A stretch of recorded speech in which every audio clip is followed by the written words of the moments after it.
नाज़रीन, खबर दें आपको बहावलनगर से। ABC न्यूज़ के ब्यूरो चीफ इफ्तिखार हुसैन पटियार की रिपोर्ट के मुताबिक निगहबान रमजान पैकेज प्रोग्राम की फहरिस्तों में बेज़ाब्तियों का इंकशाफ। शहर और गिरदोनवा में सैकड़ों गरीब खानदान इमदाद के मुंतज़िर। बहावलनगर में भी वज़ीर आला पंजाब मरीम नवाज के अहकामात पर निगहबान रमजान पैकेज प्रोग्राम का आगाज कर दिया गया, लेकिन जिला की सबसे बड़ी तहसील बहावलनगर में निगहबान रमजान पैकेज प्रोग्राम की फहरिस्तों में बेज़ाब्तियों का इंकशाफ भी सामने आया है।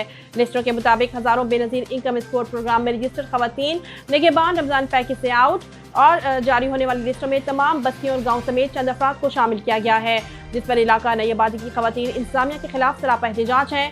खवातीन का कहना है बेनज़ीर इनकम स्कोर प्रोग्राम में रजिस्टर्ड खवातीन का डाटा आखिर कहाँ गया।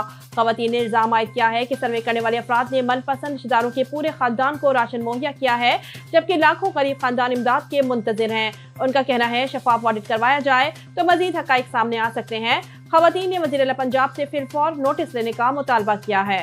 गरीब तुसी साडे बादशाह जे वजीर आला जे साडी गरीबां दी इमदाद कर। मजदूर हां, कोई रोजगार नहीं, कोई कुछ नहीं, ना घर है ना सारे बेरोजगार हकदार है। असी तुहाडे उम्मीदवार है, तुसी बादशाह जे साडे वजीर आला जे पंजाब दे, साडी गरीबां दी मदद कर दो।